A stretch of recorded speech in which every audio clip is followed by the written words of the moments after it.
ఇబ్బందులున్నాయని వదిలిపెట్టలేదు. నేను మొదటి రోజునే 5 సంతకాలు పెట్టాను. 5 సంతకాలు కేబినెట్లో పెట్టి నిర్ణయాలు చేసి అమలు చేశాం. మన పిల్లల ఉద్యోగాల కోసం మెగా డిఎస్సి సంతకం పెట్టాను. 16,347 ఉద్యోగాలు ఇవ్వడానికి ముందుకు పోతున్నాం. ప్రాసెస్ ప్రారంభమైంది. వీలైనంత తొందరలో ఈ ఉద్యోగ నియామకాలు జరుగుతాయని చెప్పి కూడా నేను మీకు తెలియజేస్తున్నా.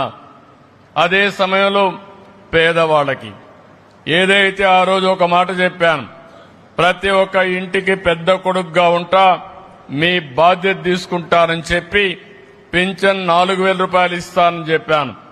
అంతేకాదు ఏప్రిల్ నుంచే ఇస్తా అన్నాను. అందుకే ప్రభుత్వం వచ్చిన మొదటి నెలలో 7,000 రూపాయలు ఇంటికి తీసుకొచ్చి ఇచ్చిన పార్టీ ఎన్డీఏ ప్రభుత్వం, తెలుగుదేశం.